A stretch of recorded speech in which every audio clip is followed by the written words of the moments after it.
Hello. I'm going to be talking about war photography today.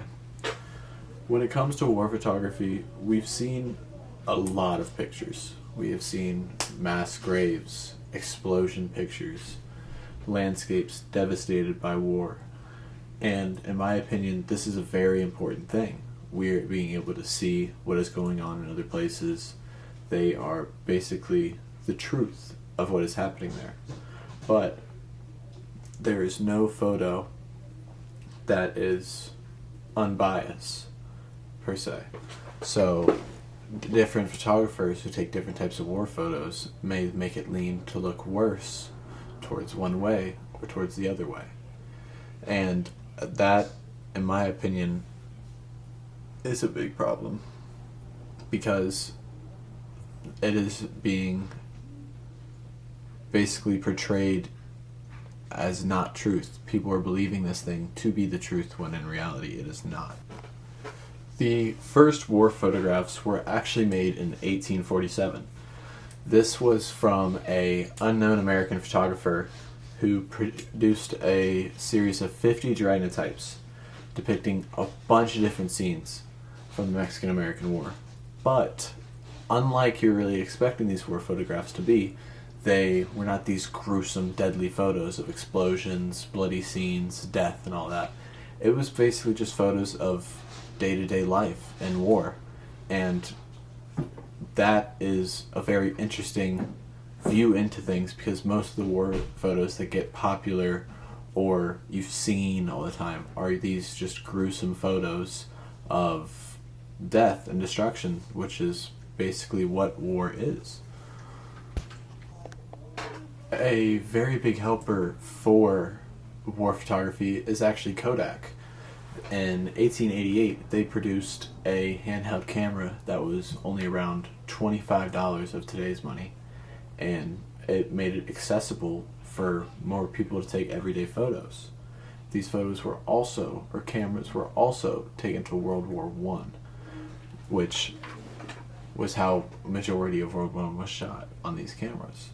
But they pushed all of these advertisements to women, children, basically saying that even a woman can use it. Sexist, I know, but that's how they were back then. Basically, everybody had a camera. If you wanted a camera, it was super easy to get. So people living in these towns during wars were able to shoot these pictures, and they were like not even photographers, they were amateur photographers, not having a training or any practice under their belts, because it wasn't needed due to these cameras being so accessible. Photography has given the world basically a way to shoot pictures and capture time to let everyone know what was going on in that moment. This is very good for war because most of the times when governments try and lie or say there's stuff going on, having these pictures really helps identify the truths. And this is very important to start learning, especially with what is going on in the world right now. So we just got to be careful, look at these photos, start maybe even think of taking photos like these ourselves if we are up to it or it is something that we feel like we can do. And war photos are not just pictures of these gruesome things. It is what's going on to war, what led up to the war, even things that are going on in the capitals of those countries. That is all a part of war. One of the very important things about war photography that you gotta look into is manipulation of the photo or the objects in said photo. People will try and use objects, people, dead bodies, to make the photo seem worse or better than it already is.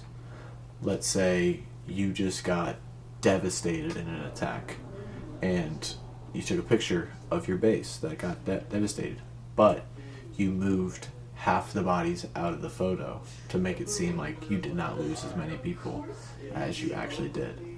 That would be an example of manipulating the photo.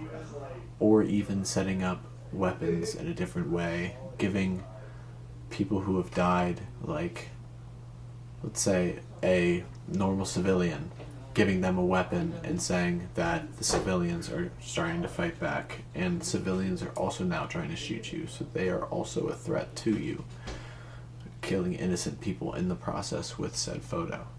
That is an example of manipulation of the photo.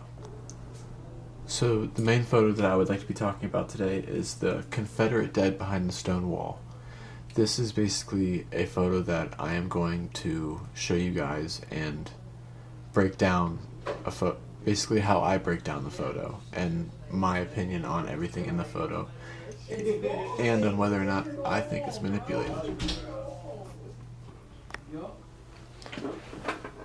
Alright, so this is the famous photo, Confederate dead behind a stone wall. This photo is basically showing the aftermath of the Second Battle of Fredericksburg. The Second Battle of Fredericksburg happened on May 3rd, 1863, in Mayors Heights, Virginia. The photo was taken by Andrew J. Russell. The image depicts Confederate soldiers dead on a sunken road where the Union forces, otherwise known as the 6th Maine Infantry, breached their line and bayoneted defenders, which then forced them against the stone wall where they perished. So we are going to break down this photo today. So go ahead, show you guys the photo a lot better. As you guys can see, we have the row of a trench of about, let's see, 1, 2, 3, 4, honestly around 10, 11 dead soldiers. We have rifles all scattered across the ground, some laying this way, some laying that way.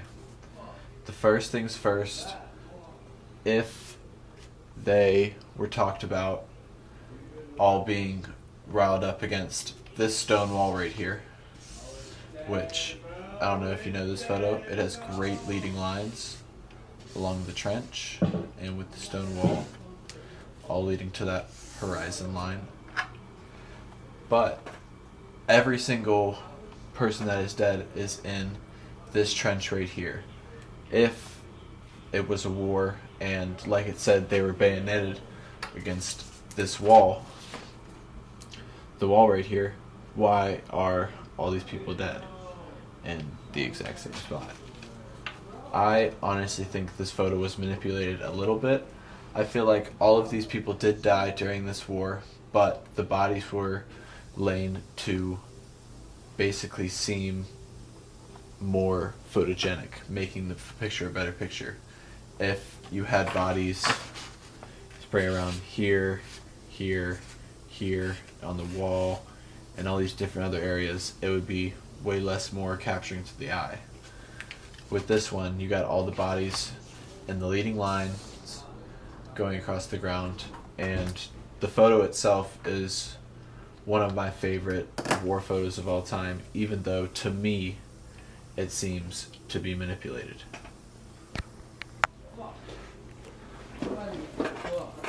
Alright, but now that we've talked about how the photo, in my opinion, was manipulated, let's talk about how this photo actually relates with photography and composition wise. As I talked about before, the leading lines are great because it drags your eye across the photo to that horizon line, which is also shot in 2/3 ground, 1/3 background.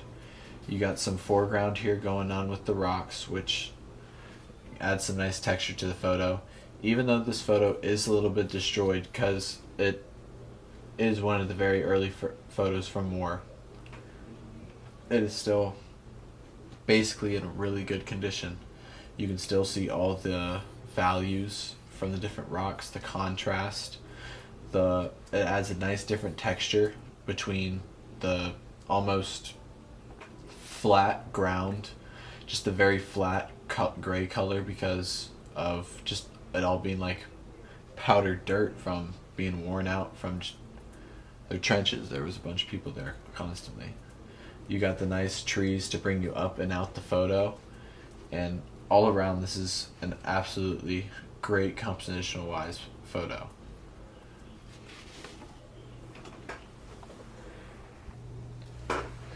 Those are my opinions on war photography. I would really like to thank you guys for coming out and listening to me. I hope you guys learned something. If not, that is my fault. I honestly apologize. But I just feel like this is a very good subject to look into and learn about, considering recent events going on in the world. But I also suggest that you look into these things yourself. Look into war photography, what it's about, different types of world war photography, because everybody should always do their own research. You don't want to just take my word for it. For all you know, I could be lying. I'm not, but I hope you guys have a great rest of your day, and once again, thank you for your time.